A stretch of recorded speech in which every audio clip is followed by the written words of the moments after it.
I think it's very important to me. I happen to celebrate Black History Month 12 months out of the year because I live in this skin and interact with so many wonderful African Americans in the city and across this country. But I think to have a day in which we acknowledge it is very important. It's important to people who I live with, work with, play with, educated with, so that they understand the contributions and that African Americans are reminded of the contributions of Africans living in America, how this is very important. Well, first of all, I grew up going to the Y. There was a Y on East Ferry. And it was back in the day when people and men, if it was YMCA, lived upstairs. And the gentleman, I went to I went to church right across from the Y on Ferry. And so some of the men who stayed in the Y would actually come and worship. We would worship together on Sunday. But I would go in there because that's where I learned how to play foosball and swim. You know, they had the pool there that's still there now under a different organization, but that was our neighborhood place. I lived on Winslow, so it was a 2 blocks around the corner. So it really helped me because back then you had gangs in the streets then, and parents wanted a safe place for their children to go to.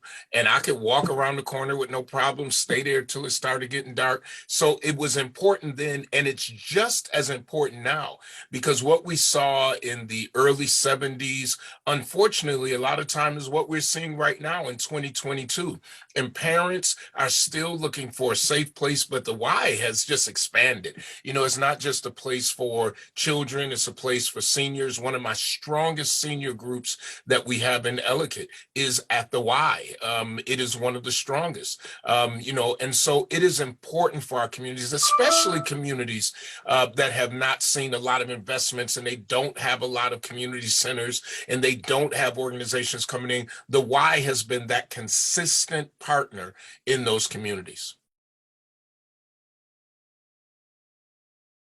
You know, the same advice that I'd probably give to anybody I met, but especially people in our community who sometimes don't get this type of advice. You know, the first thing, and I've gone all the way from the school board to pastoring one church to having several, and to have these opportunities. When I was the pastor of True Bethel, and True Bethel was only 50 members, and maybe a little shy of that. There was an older lady who used to always come to service. She was a visitor, and she would hit me on the cheek like that and say these words that I'll never forget. Always stay meek and humble. But it was that word humble, you know, because we can do a lot of things, but if we then forget what our passion is about, that it is not simply about us, that it is about, you know, how do we help somebody else? So the first thing would be remaining humble. The second thing would be authenticity, knowing what you were created to do. Everybody wasn't created to do the same thing.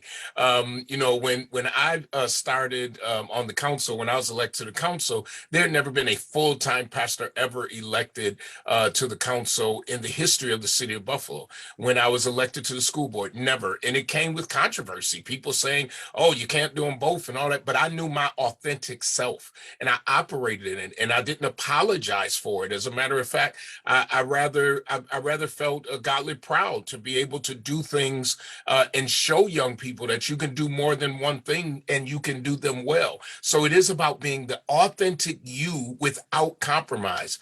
And then finally is about persistence, because nothing that I've ever accomplished everything that I've accomplished always came with roadblocks, always.